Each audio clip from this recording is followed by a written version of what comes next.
சொல்லுங்க.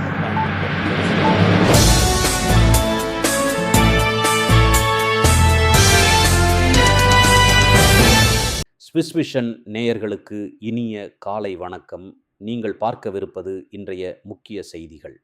சுவிட்சர்லாந்தில் நுழைவு கட்டுப்பாடு அதிகரிப்பு.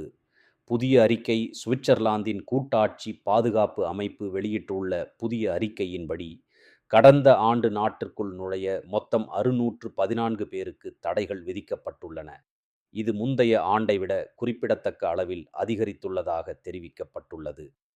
இந்த தடைகளில் பெரும்பாலானவை பாதுகாப்பு காரணங்களுக்காக, குறிப்பாக தீவிரவாத செயல்பாடுகள் தொடர்பான சந்தேகங்களால் விதிக்கப்பட்டவை என அதிகாரிகள் தெரிவித்துள்ளனர்.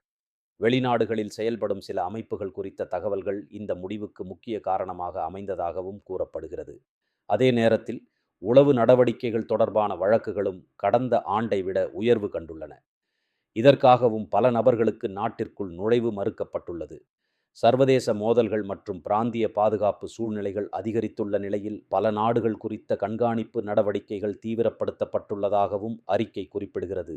முதல் முறையாக அணு தொடர்பான பாதுகாப்பு ஆபத்துகள் என கருதப்படும் சில செயல்பாடுகளுக்கும் நுழைவு தடைகள் விதிக்கப்பட்டுள்ளன என்பது குறிப்பிடத்தக்கது.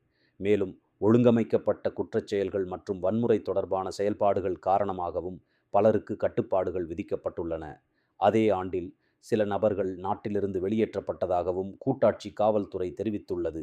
மொத்தத்தில் தேசிய பாதுகாப்பை வலுப்படுத்தும் நோக்கில் இந்த நடவடிக்கைகள் கடுமையாக மேற்கொள்ளப்பட்டு வருவதாக அதிகாரிகள் தெரிவித்துள்ளனர். இத்துடன் இன்றைய செய்திகள் நிறைவடைகின்றன. நன்றி, வணக்கம்.